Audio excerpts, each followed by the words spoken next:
Buenas tardes, sean bienvenidos a la clase de hoy, que es sobre los escenarios políticos en Bolivia post comicios presidenciales, es decir, de las recientes elecciones que han tenido lugar en el país andino.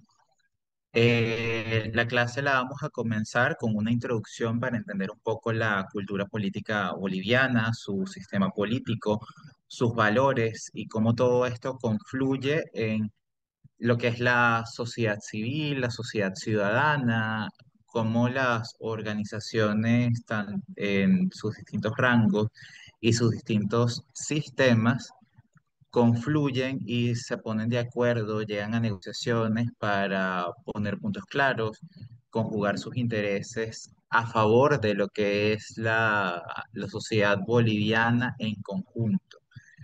Y bueno, en el sumario de la clase tenemos 8 puntos. La introducción, lo que sería el sistema político boliviano, las instituciones y la cultura política boliviana, el contexto actual, lo que sería el desplazamiento del MAS. Vamos a hablar, y ahí también sería muy interesante las intervenciones que ustedes tengan de su parte, qué errores pudo haber cometido el MAS para tener estos resultados en los recientes comicios.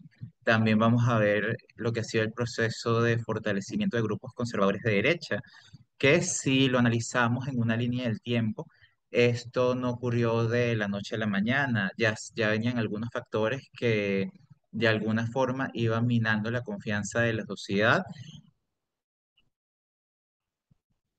en la gestión que tenía el MAS. Vamos a quedarnos tanto con las consideraciones y las conclusiones.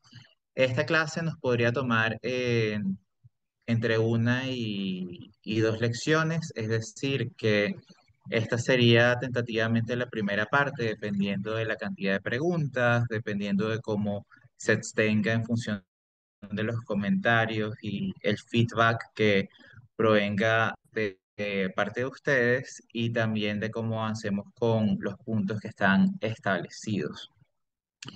Pero bueno, en dado caso, no tomaría más de dos clases, es decir, la que tenemos en esta oportunidad y la que luego se les avisaría por los canales que están ya establecidos.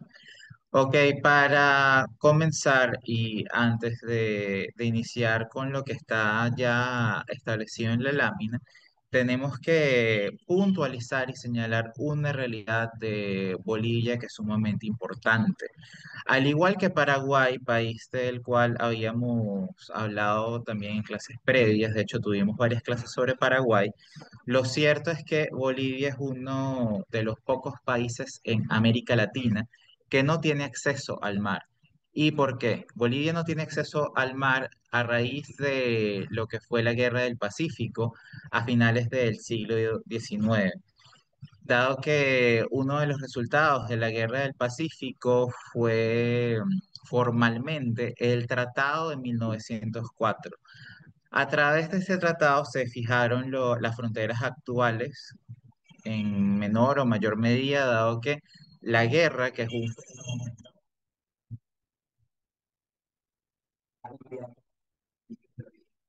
de los países, las naciones tales cuales las conocemos. Y ahí la discusión es hasta más amplia porque podemos ver que hay naciones que están presentes en varios países o un país puede tener varias naciones. No son términos completamente equivalentes, sobre todo cuando hablamos de Perú y Bolivia, donde tenemos un componente indígena que a ver, tiene poder de decisión sumamente alto, tiene además una gran presencia en lo que es el diseño de las políticas y las acciones que se toman desde, desde el más alto nivel hasta el más bajo nivel. Y las mismas élites bolivianas tienen un componente indígena sumamente marcado, entonces tenemos que partir de esta realidad para comprender a Bolivia. Tenemos que entender que es un país que de alguna forma está enclaustrado geográficamente y esto tiene un impacto en lo que es la forma de concebir lo que es la política, la interacción entre ciudadanos, entre grupos, en lo que es Bolivia. dado que no hay acceso al mar. Hablar de Bolivia en ese sentido es muy distinto a hablar de Perú, a hablar de Chile. Incluso hablar de Venezuela, hablar de Colombia. Colombia, en primer lugar, tiene acceso a dos océanos, Pacífico y Atlántico. De hecho, también vemos en la historia política de Colombia que Panamá hasta hace alrededor de un siglo todavía era parte de Colombia, como una región, un departamento, podríamos decirle. Es decir, como tenemos una audiencia que viene de distintos países, y por otro lado, vemos en el caso de Venezuela la gran extensión de costas que tiene en lo que es el Mar Caribe. Además, en términos politológicos, esta región se conoce como Mar Mediterráneo Americano. La proyección que esto tiene hacia islas de gran valor estratégico, no nada más las que son territorio de Venezuela todavía actualmente, sino las que no lo son, como el archipiélago de Cuba, con la isla de Cuba. También tenemos lo que es Trinidad y Tobago, Cubagua, etcétera. Tenemos que poner todo esto en relieve para entender a Bolivia y también para incluso entender las pretensiones de este país en términos diplomáticos, que de alguna forma ha querido seguir negociando de alguna forma cómo podría tener salida al mar. Y Bolivia, tenemos que entender, ha reclamado constantemente esta pérdida y ha seguido tratando de negociar una salida soberana al mar con Chile, dado que desde la óptica boliviana y con argumentos que podríamos ver que tienen cierta solidez, el tratado de 1904 no fue justo y de alguna forma ha limitado su desarrollo económico. No obstante, estas cosas no siempre son lineales y tenemos el caso, por ejemplo, de Alemania y de otros países. Claro, obviamente también es otra región, pero vemos que hay países que han encontrado una fortaleza en no tener acceso al mar. Y también hay sectores que de alguna forma desarrollan resiliencia ante tales factores geográficos, y esto incluso puede potenciar aún más el desarrollo. También tenemos ahí el caso de los recursos minerales. Claro, por un lado es una bendición, pero por otro lado vemos que también puede ser todo lo contrario. Tenemos el caso de algunos países de América Latina que, a ver, nadan en recursos naturales y esto no siempre se conjuga en mejores indicadores de desarrollo humano, mayor prosperidad, sino todo lo contrario. Y por otro lado, tenemos un caso, claro, muy fuera de nuestras fronteras, el de Japón, y cómo la tecnología es un activo tan valioso y generador de riqueza y oportunidades para nuestras sociedades, nuestros pueblos. Esto pues lo tenemos que tener de entrada. Esto es un factor imprescindible de mencionar a la hora de comprender a Bolivia y también de comprender la relación de Bolivia con la relación de Bolivia con cada uno de sus vecinos, tanto con la relación que tiene con Perú. Con Perú además tenemos que entender que hay una relación bastante interesante en términos históricos, más que politológicos, ambas cosas, porque Cusco, por ejemplo, en lo que hoy conocemos como Perú, fue la capital de la Confederación Perú-Boliviana, por ejemplo.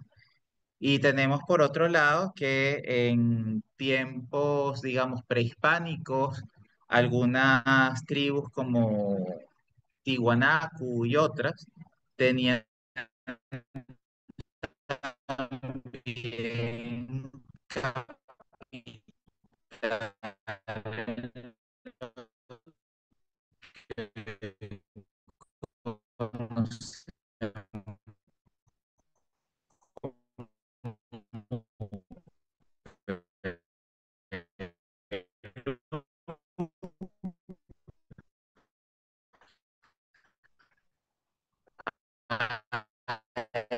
Y Vicente, se está entrecortando la comunicación. más allá de Tiwanaku, incluso tenemos que hablar de los indios.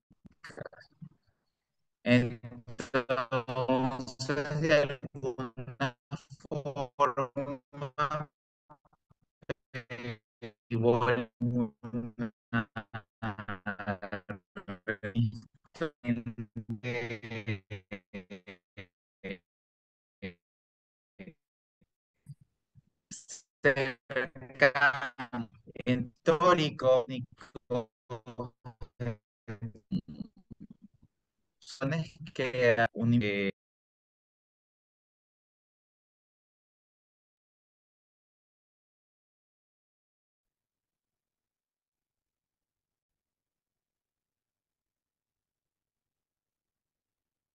¿aló?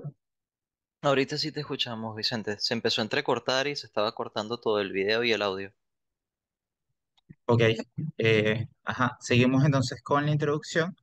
Entonces, bueno, entendiendo que Bolivia y Perú han tenido toda esta historia, digámoslo así, cruzada, tanto por Cusco, lo que fue la Confederación Perú Boliviana, también tenemos que entender, bueno, entender todo eso. Y bueno, por otra parte, claro, tenemos que entender que más allá de que Bolivia de alguna forma ha estado integrada a Perú, Bolivia, cuando ha existido como país, como entidad político-administrativa independiente, ha tenido su capital en Sucre y en otros periodos en La Paz, tema que vamos a desarrollar un poco más adelante porque eso a veces genera algo de confusiones y de hecho vemos que casi siempre se nos señala que la capital de Bolivia es La Paz. A ver, cuando hacemos una simple búsqueda en internet, por ejemplo, pero eso no es precisamente así. La capital de Bolivia es Sucre y ciertos poderes, a ver, ciertas ramas del poder público están presentes en Sucre y existe el proyecto de trasladarlo poco a poco hacia allá.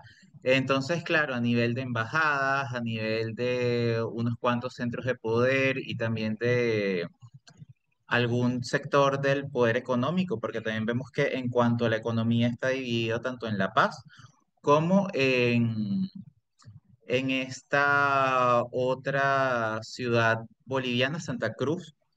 Entonces vemos que ahí Bolivia tiene además un modelo de descentralización que es más o menos interesante. Claro, en algunos aspectos, porque vemos que en cuanto a la concentración de poder en el presidente, Bolivia tiene también un modelo centralista marcado. O sea, tenemos que evaluar eso en grados, hasta qué punto hay unos grados de descentralización y hasta qué punto hay grados de centralismo y tener mucho cuidado con eso. Entonces, avanzando ya en lo que vemos en las láminas, vemos que Bolivia es una entidad político-administrativa andino-amazónica y acá conviven tres gramáticas o podríamos también decir tres dimensiones del poder. ¿Y por qué? Primero, la democracia representativa tradicional y acá vemos además este tema conceptual es bastante pues interesante a la hora también de evaluar las dicotomías entre ciertas derechas y ciertas izquierdas. En cuanto a la democracia representativa es, digamos, el modelo democrático que está más anclado a lo tradicional, por así decirlo, sí, al modelo liberal tradicional y a esta democracia que ha surgido, porque obviamente no tenemos la misma democracia pues ateniense hace muchos siglos, sino que, a ver, la democracia representativa digámoslo así, es una síntesis de ciertos valores y ciertas características digamos, la democracia antigua, pero también hay algo de valores que confluyen en seleccionar a los más aptos para gobernar según sus características, según sus méritos. Ahí tenemos también que confluyen valores de democracia, valores de república, al menos idealmente. Pero por otro lado, vemos que también terminan existiendo desviaciones hacia lo que es la oligarquía, por ejemplo, otro concepto también bastante interesante que es la plutocracia. Entonces, bueno, hacia ahí nos vamos. En segundo lugar de estas gramáticas o dimensiones del poder tenemos la democracia participativa, que se, que se ve, la podemos evidenciar a través de referendos, revocatorios, cabildos, consultas previas que se hacen sobre la toma de decisiones acerca y en cuanto a asuntos de importante interés nacional en Bolivia. Yo, por ejemplo, a ver, en cuanto a mi experiencia personal, yo he estado en Bolivia y me llamó bastante la atención el poder que tienen los sindicatos y los pequeños gremios para paralizar en gran medida la ciudad en cuanto a las demandas locales que tienen y que necesitan, a ver, que sean satisfechas desde el poder hacia abajo, pues en línea vertical. Por ejemplo, yo me estuve quedando en Sopocachi, que es un distrito, digámoslo así, financiero, comercial sumamente importante y dinámico en La Paz, cerca del centro de la capital y a ver, de los lugares de poder más importantes ahí. Y la verdad es que estos gremios, sindicatos, tenían el poder fáctico de realmente paralizar la ciudad en cuestión de horas. Y por ejemplo, a la hora de tener que planificar, a ver, algún evento, organizar conferencias, eso se hace sumamente complicado también por la misma geografía que tiene La Paz como ciudad, su extensión de ríos y las vías que actualmente tiene la ciudad para acceder sobre todo al centro. Entonces puede colapsar en cuestión de segundos la ciudad y la verdad esto también se traduce en que uno tome mayor conciencia pues de los problemas socioeconómicos, socioculturales que de alguna forma se van acumulando en el seno de la sociedad boliviana y de demandas que no son satisfechas, de alguna forma se postergan ciertas decisiones a través de consensos, a través de debates, etcétera, y la verdad, verlo tan visible y palparlo, porque una cosa es, a ver, conocer una sociedad a través de lo que lees en la prensa, por ejemplo, y otra situación muy distinta es cuando uno tiene la oportunidad de estar ahí y vivirlo. No es exactamente la misma situación que uno por lo menos puede ver en Bogotá, por ejemplo, o Caracas, que claro, estos grupos obviamente tienen también la capacidad de hacer presión para que de alguna forma el resto de la sociedad salga de su cotidianidad y vea las demandas de estos grupos que no son escuchados y hacer presión. Pero yo, desde mi propia percepción, en Bolivia hay ciertas condiciones, tanto geográficas y hasta del propio transporte, como he mencionado, que esto es mucho más palpable y la capacidad de paralizar los centros de poder en cuestión de minutos, de horas, es la verdad notable, sobre todo por el sistema vial que todavía prevalece en el centro. Y bueno, en tercer lugar, en cuanto a estas figuras que podemos conocer como gramáticas del poder boliviano, estaría la democracia comunitaria. Los usos y costumbres, el derecho constitucionario, los sindicatos campesinos como célula política y también la instrumentalización que existe de los sindicatos y todo lo que tiene que ver con las organizaciones de campesinos como de alguna forma puente a través a través del cual se expresan los partidos políticos dominantes. Acá también tenemos que entender un poco la estructura que ha podido tener el MAS, más allá de la decadencia y el proceso degenerativo en el que ha entrado, y también el uso de ofrendas y de regalos para satisfacer al presidente. Esto, desde mi punto de vista, ha sido sumamente, pues, curioso. A ver, uno viaja a Bolivia, visita provincias, uno se acerca a Uyuni cuando pues te hablan a favor, en contra o incluso a través de relatos neutrales, digámoslo así, que buscan tener cierta objetividad entre lo bueno o malo que han hecho los gobiernos residentes en Bolivia, uno ve que existe una tradición de darle una ofrenda o un regalo al presidente y en la mayoría de los casos ni siquiera se espera algo a cambio. Y ahí hay una relación también muy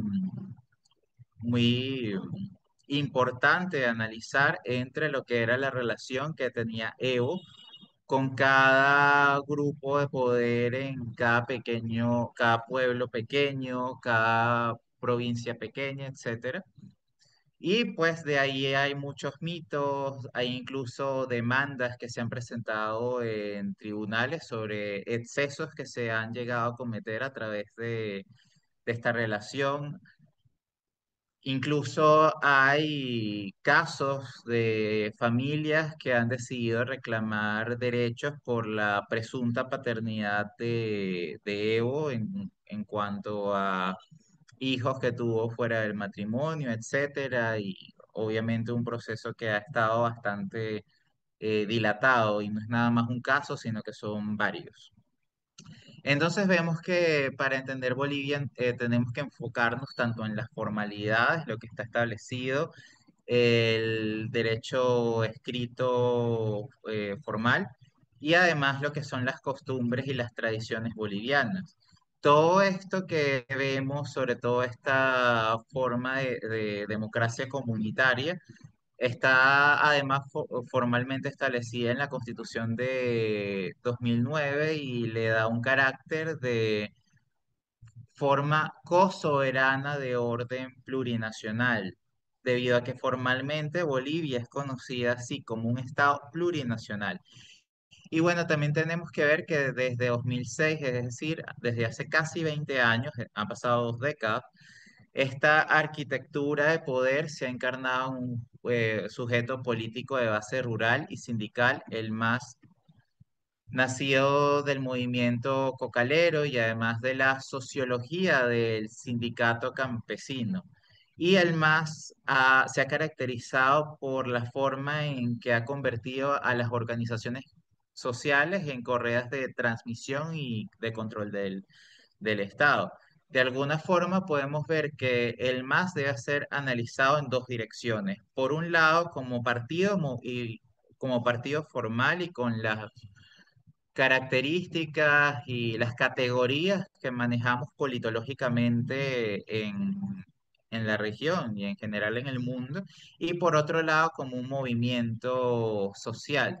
Es decir, de alguna forma se mezcla tanto el plebiscitarismo como fenómeno y también el corporativismo en toda esta, digámoslo así, arquitectura de las demandas de los sindicatos, de los campesinos, de las pequeñas tribus que todavía no han perdido sus tradiciones más milenarias y esto vemos que se sigue conjugando en la forma no nada más de hacer política en Bolivia, sino también de hacer negocios, por ejemplo, porque podemos ver que incluso en la industria del cine existen diversas muestras de ello.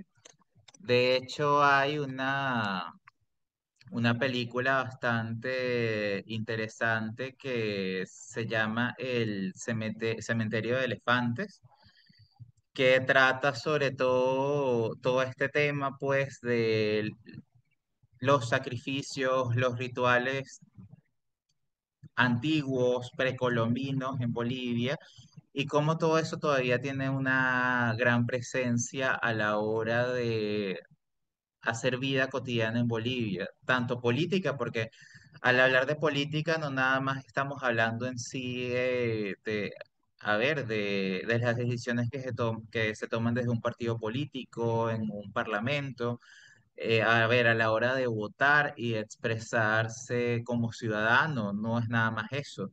O de pagar bien sea impuestos y cumplir con las responsabilidades que se tienen.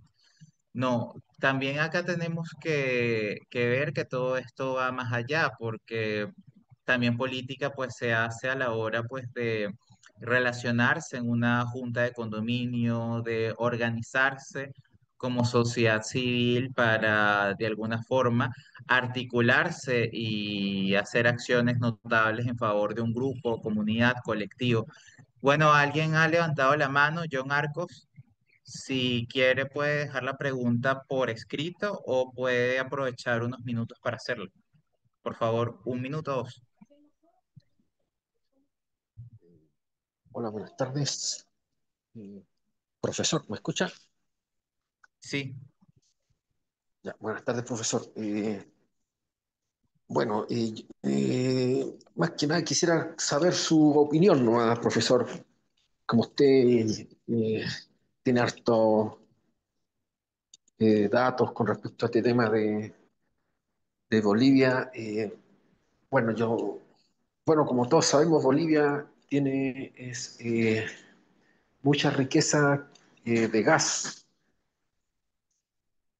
Y claro, hay como usted igual lo comentaba, Bolivia hace años que quiere una salida al mar, ¿ya?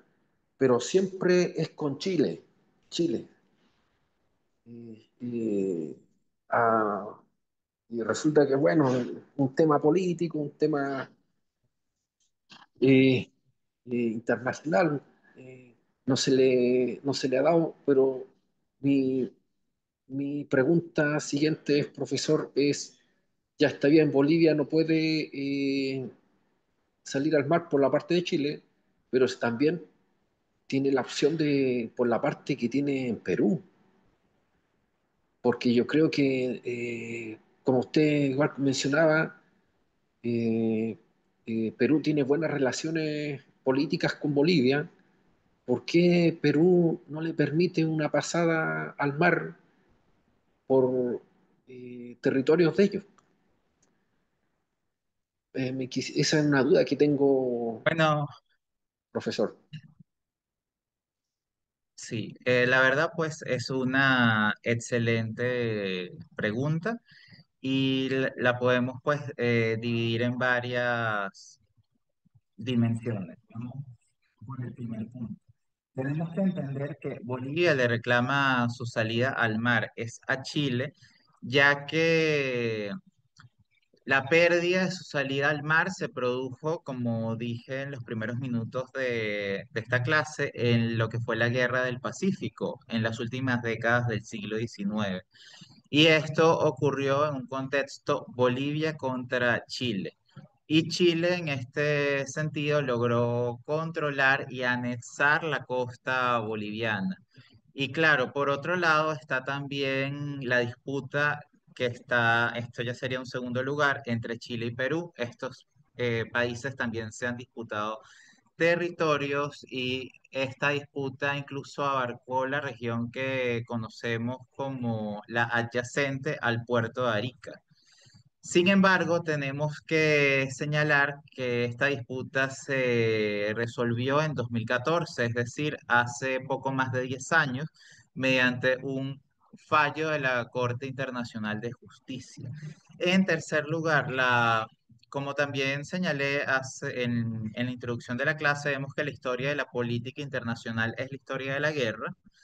Más allá del fallo que se ha dado en 2014, nada garantiza que las fronteras que históricamente han sido dinámicas y sobre todo están sujetas a condiciones que se puedan dar en conflictos bélicos, que estas fronteras vuelvan a cambiar y de alguna forma ese fallo vuelva a echarse para atrás. Pero acá tenemos que ver varias cosas. Primero, que obviamente eso también significaría un retroceso del derecho internacional, porque de alguna forma toda esta institucionalidad que hemos tejido, que va más allá de los estados-nación y que es algo que está más arriba, sería parte de la sociedad internacional y sus instituciones. Esto significaría también un colapso del sistema que hemos venido construyendo poco a poco desde poco antes de la segunda mitad del siglo XX, del siglo pasado.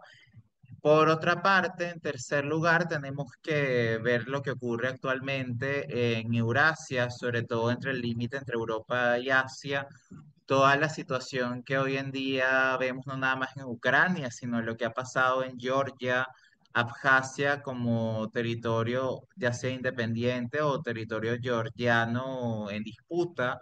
Entonces vemos que el derecho internacional ha entrado en crisis en los últimos años. Más allá de eso, en cuarto lugar, tenemos que ver también lo que pasó con la Embajada de México en Ecuador hace pocos años también. En general se asume que el territorio de las embajadas es territorio sagrado, pero lo que ocurrió en Ecuador hace pocos años nos demuestra que lamentablemente eso no se cumplió y nada nos garantiza que un episodio similar suceda en poco tiempo, más allá de la situación que vimos con Venezuela en la región en general durante el año 2019, pero claro, ahí había otro contexto porque también había una condición de poder dual. Es decir, que aparte de la comunidad internacional reconocía a Maduro como presidente de la República, mientras que otra parte reconocía a Guaidó y lo que se consideraba su gobierno interino.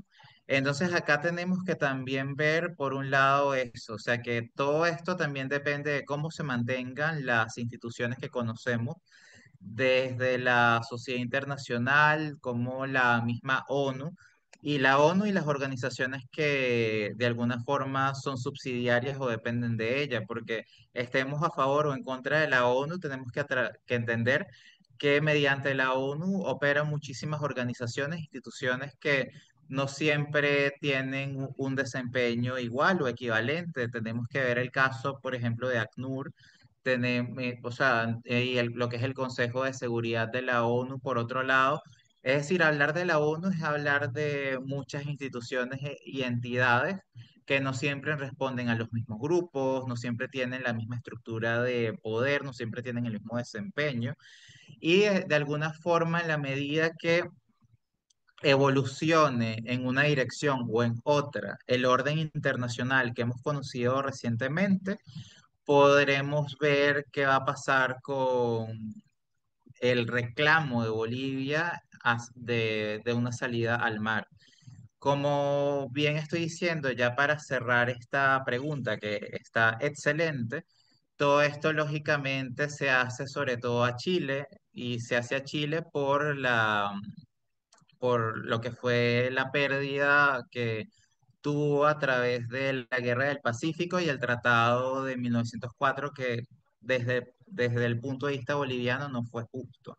Ahora bien, en cuanto a Perú cediéndole parte de su territorio a Bolivia, ahí también entraríamos en otra discusión que es, ¿los estados tienen amigos o los estados tienen intereses? Incluso eso lo podemos extrapolar no nada más en lo que es la dimensión de entidades político-administrativas, más en lo macro, sino llevarlo incluso a las mismas personas. Porque acá podemos también llegar a una discusión de lo que es la humanidad, de lo que es el altruismo y la solidaridad entre estados. Es decir, es posible que Perú ceda voluntariamente territorio a Bolivia si eso va a significar un potencial retroceso para lo que Perú quiera desarrollar. Y por otro lado, también tenemos que entender lo que eso significaría para terceros estados, sobre todo potencias. Podemos mencionar a una, pero también hay muchas más. A ver, China por un lado, también Estados Unidos. ¿Hasta qué punto que Bolivia tenga acceso a una parte del mar donde de alguna forma está en la proyección de importantes inversiones de transporte, ya sea de una potencia o de otras más, cómo los afecta a ellos? Entonces tenemos que ver todo este panorama para entender cómo se avanza o se retrocede en una dirección. Y por otro lado, tenemos que ver, y también cerrando, que Bolivia y Perú de alguna forma han sido naciones que históricamente han estado hermanadas, por así decirlo. Entonces, también la pregunta podría ser, ¿cómo sería un acercamiento entre Bolivia y Perú que de alguna forma permita una sincronía y una integración a través de la cual sea viable que Bolivia tenga una salida al mar a través de ya sea Perú o a través de otra forma de organización político-administrativa que haga eso viable? Y bueno, acá también tenemos que ver que no nada más está pues la historia tanto de Perú como Bolivia como países, sino también están sus propias élites, el proyecto que tienen de país y los intereses de las élites que de alguna forma se pueden ver tanto beneficiadas como perjudicadas por ello. Y pues por último, tenemos que entender también que esto dependerá de la capacidad de Bolivia de desarrollar más su potencial. Estamos ante un país, no nada más, a ver, es rico en gas, sino que tiene además un gran potencial en tres frentes. Primer frente, no nada más gas, tenemos que hablar de litio y otros recursos naturales. Bolivia tiene muchísimo más potencial en cuanto a la producción de litio que otros países vecinos que actualmente están produciendo más litio que Bolivia. Entonces la pregunta también es, ¿cómo puede hacer Bolivia para aprovechar las condiciones que tiene, que son más idóneas que algunas de sus vecinos, para producir más litio y que eso de alguna forma mejore su posición en la arena internacional? En segundo lugar, el país tiene grandes atractivos turísticos que si bien es cierto están siendo aprovechados y hay una incipiente industria turística en Bolivia bien organizada, esto se puede aprovechar todavía más y puede ir creciendo. Y lógicamente esto tiene que estar acompañado de un plan de desarrollo. Entonces, en la medida que todo esto vaya remando en una dirección a favor de Bolivia y que sus indicadores mejoren y de alguna forma tenga mayor visualización en cuanto a sus factores de poder, también tendrá una mejor posición para exigirle más a sus vecinos. Y en tercer lugar, también hay un factor que es lógicamente institucional. El desarrollo y el potencial que podemos ver en Bolivia también dependerá de la calidad de sus instituciones y de cómo Bolivia pueda avanzar en ese frente. Bueno, ya me puedes comentar si has quedado satisfecho con esta pregunta o si tienes otra duda, bueno, me la dejas en el chat ya para el final. Veo que otra persona también tiene la mano levantada. Sí, Suntum, más adelante, por favor.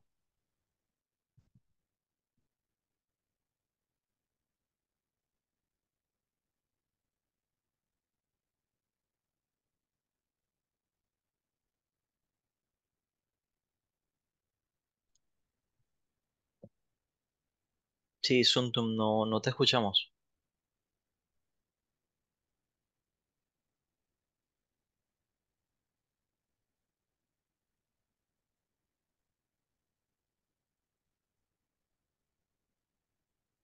Nada, Vicente, no, no lo podemos escuchar. De todas maneras, Suntum, cualquier cosa puede hacer uso del chat para colocar su pregunta. Así que, Vicente, por favor, continúa adelante.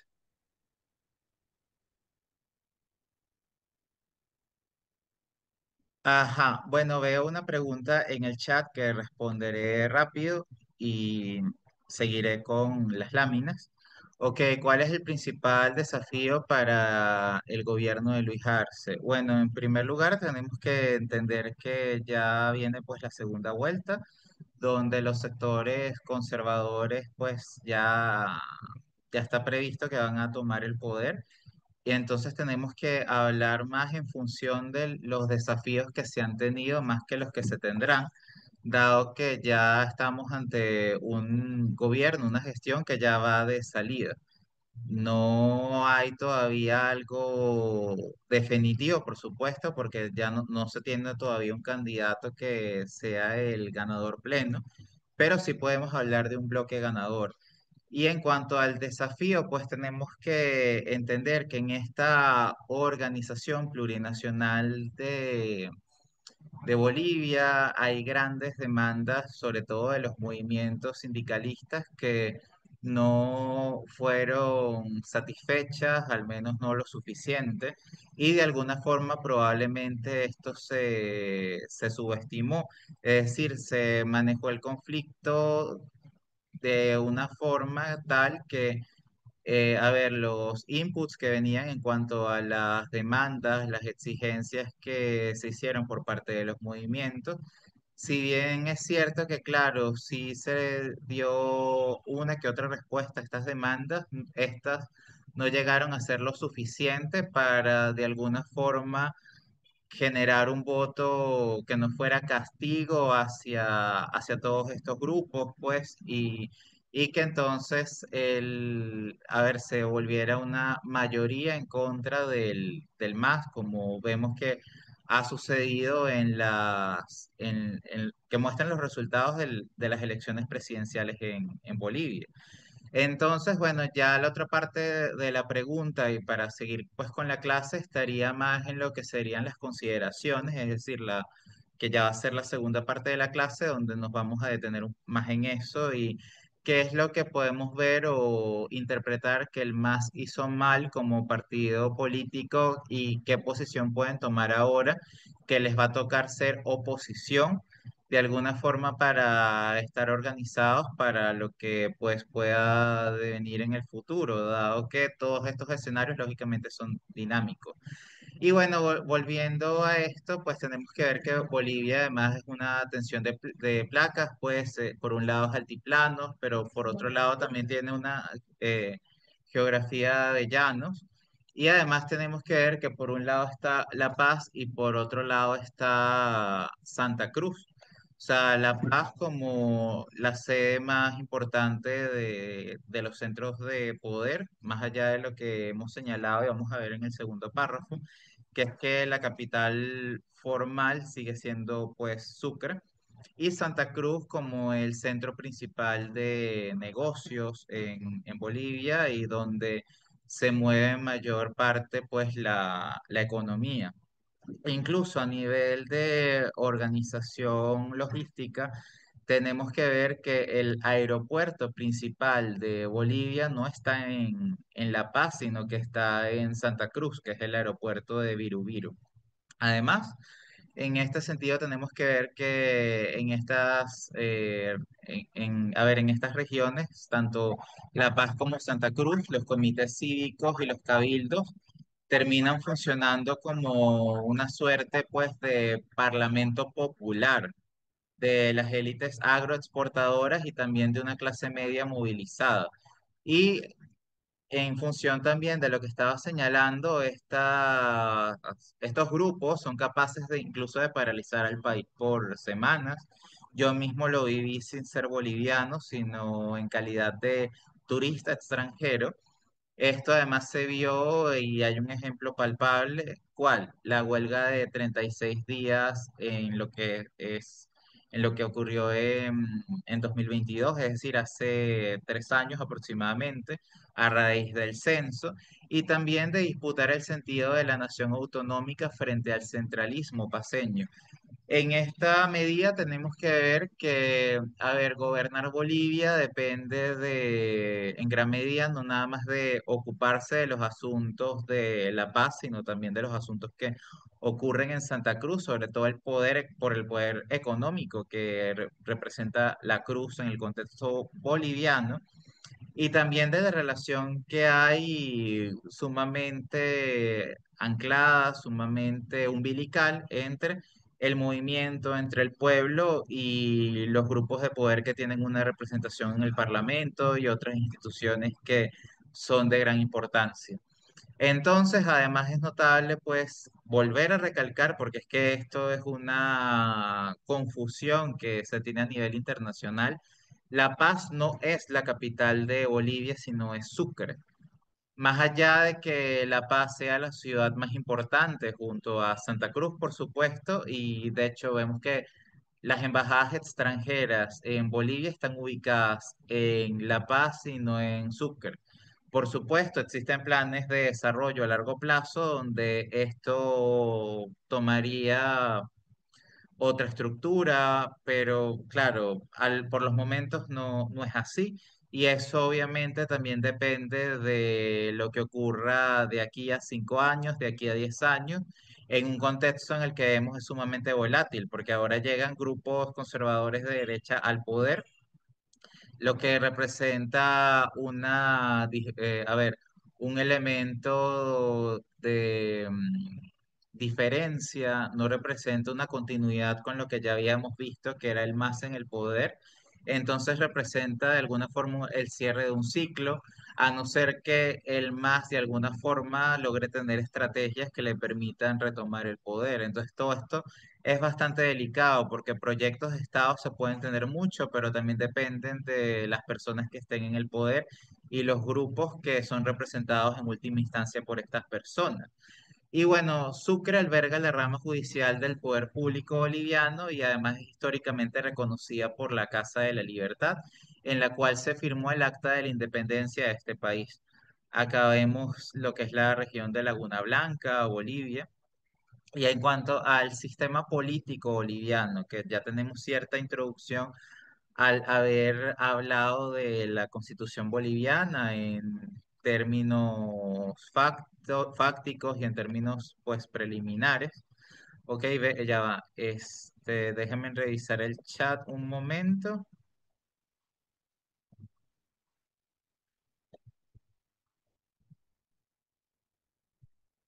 Ok. Ok, en cuanto a las relaciones históricas entre Bolivia, Cuba, Venezuela y Perú. Bueno, entre las relaciones entre Bolivia y Perú ya pues hemos hablado y como ya lo hemos visto, no voy a extenderme en eso, sino voy a hablar particularmente de las relaciones de Cuba y Venezuela, que es parte de la pregunta que me ha dejado Suntum Duganda. A ver, Bolivia fue uno de los países que se enmarcó en lo que fue el proyecto del socialismo del siglo XXI bolivariano. De Dieterich, tenemos que entender que este modelo, este socialismo del siglo XXI, con el apellido bolivariano, obviamente, porque se aplicó en gran medida en Venezuela, que fue su propulsor, pero el creador de esta idea, el forjador de lo que conocimos como socialismo del siglo XXI, es un alemán, Heinz Dieterich. Ok, tenemos que entender que Bolivia de alguna forma aplicó de forma un poco más pragmática y menos ideológica, menos radical, ¿sí? Lo que fueron estas y una forma, pues vemos que los resultados de la aplicación del socialismo del siglo XXI en Bolivia no fueron precisamente los mismos a los resultados que vimos en Venezuela, que vimos en Cuba, etcétera. Vemos además que, a ver, en cuanto a lo económico, Bolivia tuvo pues un desempeño bastante pues notable en los últimos años y a pesar de no manejar, a ver, rentas multimillonarias como, a ver, se manejaron en otras latitudes, como es el caso pues de Venezuela, de alguna forma Bolivia con sus vaivenes, porque también Bolivia ha tenido sus crisis durante los años que el MAS, sobre todo Evo Morales, estuvo al mando. De alguna forma hubo mayor estabilidad, tanto en temas de, a ver, las tasas de cambio, a ver, el saldo de la cuenta corriente. Y todo esto de alguna forma también se tradujo en una mejor percepción a ver, a lo largo del tiempo sobre lo que fue el MAS. Por supuesto, vemos, y claro que hablamos de lo que fue la crisis del 2022, que se paralizó Bolivia por más de un mes. Más allá de eso, vemos que también en los últimos meses, a ver, hablamos 2025-2024, hubo un gran malestar en la sociedad boliviana porque empezó a verse con más fuerza la visibilización del dólar paralelo en Bolivia, de no poder viajar con tarjetas de débito y crédito bolivianas porque se habían cerrado estos mecanismos y esto sobre todo generó malestar en las clases medias, más allá de un sinfín de otros problemas, no nada más en lo económico, en lo social, en lo comunitario, sino incluso también en lo moral, dado que de alguna forma el hombre principal que había estado detrás de estos largos años del MAS en el poder había sido Evo Morales. Y todo este efecto comunicacional de todas estas demandas que estaban en su contra y todo lo que se decía, algunas cosas todavía están en investigación, otras cosas aparentemente ya han llegado a una resolución y ya hay sentencias firmes en tribunales. De alguna forma todo esto minó también la confianza de la sociedad boliviana en Evo Morales. Por otro lado, también tenemos que ver lo que ha pasado en los últimos años.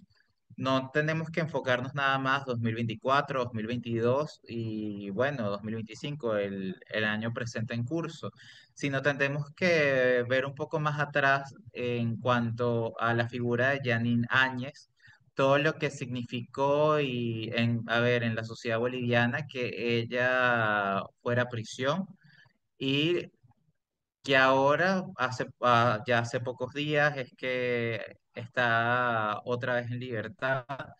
Todo esto, al menos en ciertos porcentajes de la población que además tienen influencia y de alguna forma discuten, hablan y tienen relaciones sociales, comunitarias, económicas con otros miembros de la sociedad boliviana.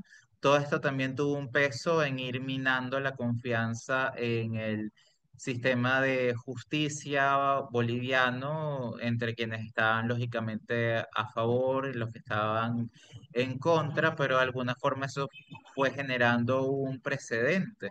Entonces tenemos que ver que es una situación en la que hay que sumar tanto las derrotas que se han visto en lo moral, pero también en lo económico, en lo social, en lo comunitario, y cómo todo esto al final fue una suma de factores que le pasó factura al MAS. Ok, ajá.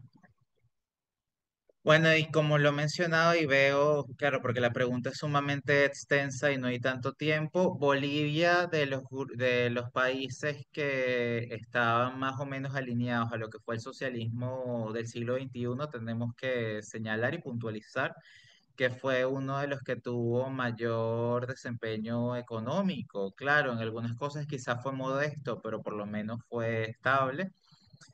Y, ajá.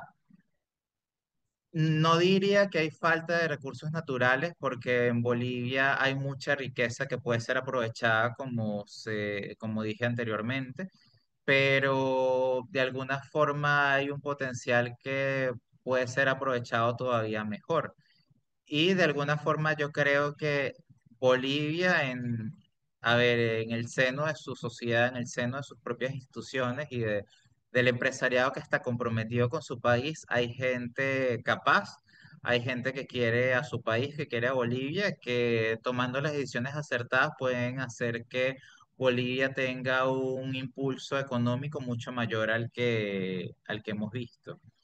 Y bueno, por último, está claro que el líder principal en Bolivia en los últimos años ha sido Evo Morales, que incluso ha buscado estrategias para de alguna forma seguir siendo visto como el hombre principal del MAS.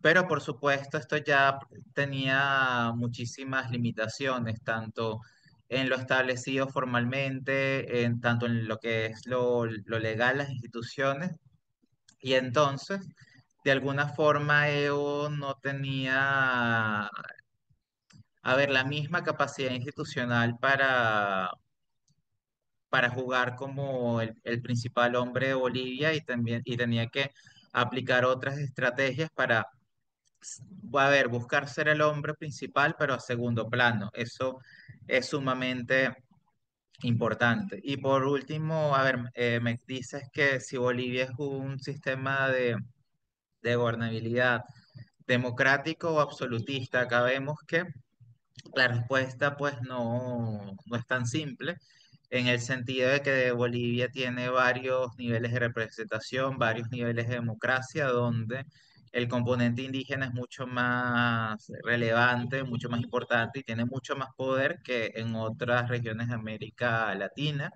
Vemos que si lo vemos en grados de democracia, probablemente no sea el primero en América Latina, pero tampoco es el último. Con esto quiero decir que la democracia boliviana tiene importantes retos, pero así como tiene importantes retos, no es una democracia completamente débil en el contexto latinoamericano, que además es una región que tiene todavía múltiples desafíos en lo que es el fortalecimiento de la democracia, no nada más en Bolivia, incluso en los países que son conocidos como los más democráticos.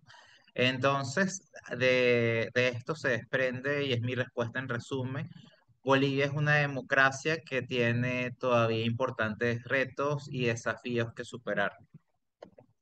Ok, bueno, para ir avanzando un poco con el sistema político, antes de cerrar la clase, tenemos que ver que Bolivia, y como se había dicho, es un estado plurinacional, pero ¿cuáles son las características y los apellidos que podemos ponerle al estado plurinacional de Bolivia? Es un estado plurinacional, democrático, participativo y comunitario. Los tres están anclados a lo que son los ejes de la democracia boliviana que están formalmente establecidos en la Constitución desde el año 2009. Los rasgos principales del sistema político boliviano, en primer lugar, tenemos que es una república presidencialista.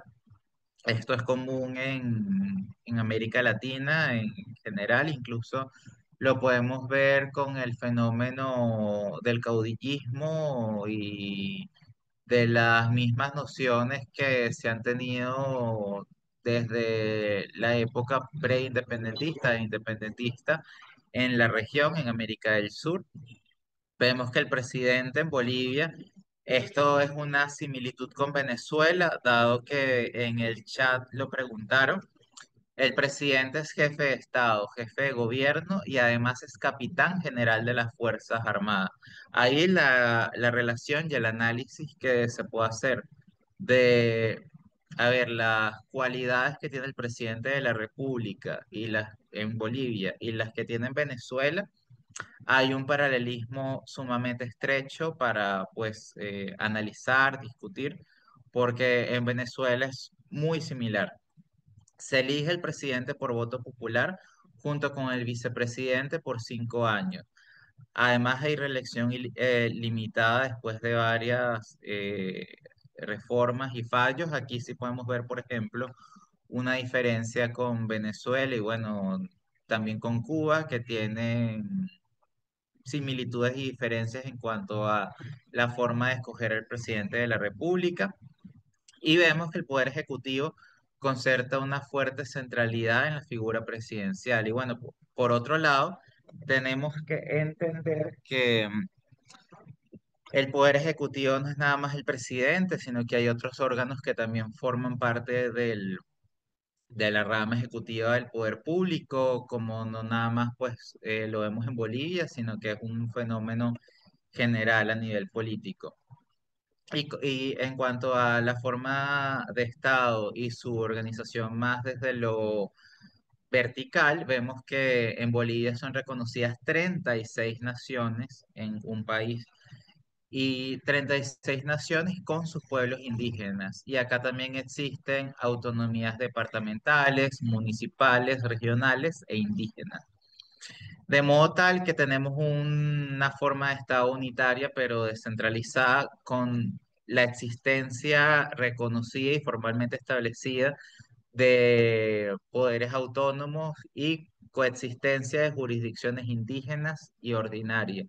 De forma que vemos influencia hispana, influencia mestiza, influencia indígena y de sus tradiciones más antiguas en lo que es la toma de decisiones y el ejercicio de poder en Bolivia. Así pues, se reconoce un sistema de gobierno mixto en cuanto a las formas de democracia y en el artículo 11 de la Constitución de 2009 vemos que en Bolivia coexisten tres modalidades de democracia: la representativa, la participativa y la comunitaria. Como ramas del poder público o órganos del poder público, la estructura estatal, vemos que en Bolivia hay un órgano legislativo, la Asamblea Legislativa Plurinacional, bicameral, distinto a lo que vemos en Venezuela desde hace unas décadas, que es unicameral. Previamente había sido bicameral, pero ahora es unicameral. El órgano ejecutivo tiene al presidente, vicepresidente y ministros. Está el órgano judicial con la principal institución de dicho órgano, rama del poder público, que es el Tribunal Supremo de Justicia. Y también hay un órgano electoral, que es el Tribunal Supremo Electoral, y además de los tribunales departamentales. Esto es muy interesante porque vemos que muchos países no tienen un órgano electoral como Venezuela y Bolivia. Respondiendo todavía a la pregunta y aprovechando de integrar la clase a las preguntas que me han hecho, sino que, a ver, normalmente también puede estar integrado a otra rama o institución del poder público sin llamar una rama independiente, es decir, poder electoral u órgano electoral, o a veces también incluso lo hace el sector privado. Hay muchas formas también dependiendo del país. En ese sentido vemos, y ya para cerrar la clase del día de hoy, que la Constitución de 2009 no es solamente un texto jurídico. No, ¿por qué? Porque esta constitución es el resultado de lo que fue una contienda, una batalla constituyente que reordenó el mapa político en Bolivia. Se consagró formalmente lo que vemos como un Estado plurinacional, unitario, pero con autonomías, que reconoce a 36 naciones indígenas y tres formas de democracia: representativa, participativa y comunitaria. Y todo esto es clave, ya que la legitimidad del poder no viene solamente de ganar las elecciones, sino también se funda en la Asamblea Comunal, el Cabildo y el Sindicato Campesino. Todo esto además lo tenemos que ver con mucho cuidado y mucha atención para lo que discutiremos y vamos a ver la clase que viene, dado que este también es uno de los principales riesgos que pueden tener los grupos de conservadores a la hora de tomar el poder y que al MAS le toque ser oposición. Porque no a ver, ser legítimo en Bolivia no viene nada más de ganar las elecciones, y también hay una fuerte oposición que puede tener el nuevo presidente de Bolivia y su equipo de ministros con lo que pueda suceder o pueda discutirse en la Asamblea Comunal, el Cabildo, el Sindicato Campesino. Y vemos que las instituciones sindicales y todas las organizaciones que giran alrededor de estas son sumamente importantes y poderosas en Bolivia. Entonces, si algunos cambios son manejados en forma de ruptura y no se maneja la situación de la forma más adecuada, también podemos caer en una situación no nada más de una pobre gobernanza, sino también de una crisis de gobernabilidad, lo cual es sumamente grave. Entonces, ya para concluir, dado que nos hemos pasado 5 minutos, pero está bien porque habíamos perdido unos 10 segundos, a ver si tienen algún comentario para, a ver, en cuanto a lo que vimos en esta clase o lo que vamos a ver la siguiente clase, pues soy todo oídos y he disfrutado muchísimo la oportunidad de estar con ustedes el día de hoy.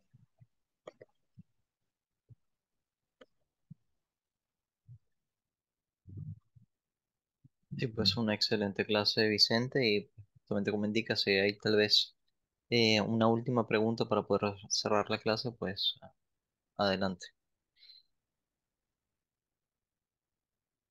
Ok, veo que han escrito otras cosas en el chat, más allá de las que he pues cubierto ya en lo que está pues establecido. Bueno, que si Bolivia podría salir al mar por Brasil, ahí también tendríamos que estar tendríamos que entrar en otra discusión. Bueno, por los momentos tenemos ya de entrada todo lo que se dijo en cuanto al Perú, que en menor medida también aplica a lo que podríamos decir sobre Brasil, pero en el caso de Brasil tenemos que puntualizar también lo siguiente, que es que las controversias limítrofes entre Bolivia y Brasil ya fueron resueltas en el Tratado de Petrópolis de 1903, es decir, un año antes del Tratado de 1904, que Bolivia todavía discute que no fue lo suficientemente justo con su país, con lo que es Bolivia como Estado-nación. Entonces, de manera tal que a Bolivia le ha tocado tener acuerdos para usar los puertos de Chile, Argentina, Brasil y Perú, pero en el caso de Brasil, esto también está formalmente establecido en lo que se formalizó en el Tratado de Petrópolis en 1903. Ya acá lo que quedaría es volver a abrir una controversia en cuanto a dicho tratado, volver a hacer, digámoslo así, un reclamo en las instancias pertinentes, pero también desde el poder en Bolivia se asume que esto es mucho más riesgoso que hacerlo contra Chile, dado que Brasil tiene mucho más poder a nivel internacional y a nivel de concretamente a nivel de la diplomacia brasileña. Es decir, tenemos que entender lo que son las posibilidades y lo que tiene a favor y en contra. Por un lado, la democracia, no, la diplomacia boliviana y lo que tiene también a favor y en contra la diplomacia brasileña. Entonces, hay una correlación que no pinta bien para que Bolivia en estos momentos haga tales reclamos. Y además tenemos el antecedente de que Bolivia ha fallado en sus anhelos de lograr una salida al mar con soberanía propia hace pocos años contra Chile, de manera tal que esto sirve de preámbulo y sirve también de precedente a que Bolivia calibre mucho mejor cualquier pretensión que tenga nuevamente contra Chile, pero también contra Perú y por supuesto contra Brasil. Y contra Brasil, por supuesto, hay una situación distinta, como estoy señalado por el Tratado de Petrópolis de 1903, a la que había con Chile y a la que había con Perú. Muy bien, Vicente, pues una vez más, muchísimas gracias por haber estado con nosotros en la tarde de hoy. Sé que hay todavía unas preguntas en chat que quedan pendientes, pero ya estamos llegando a casi 10 minutos sobre la hora, entonces necesitamos cerrar la clase de hoy. De igual forma, pues pueden quedar pendientes para la segunda parte de la clase, porque el tema pues justamente no fue culminado en la tarde de hoy. Una vez más, Vicente, pues gracias en nombre de ellos por haber estado con nosotros y obviamente pues gracias a todos los estudiantes que participaron en la clase.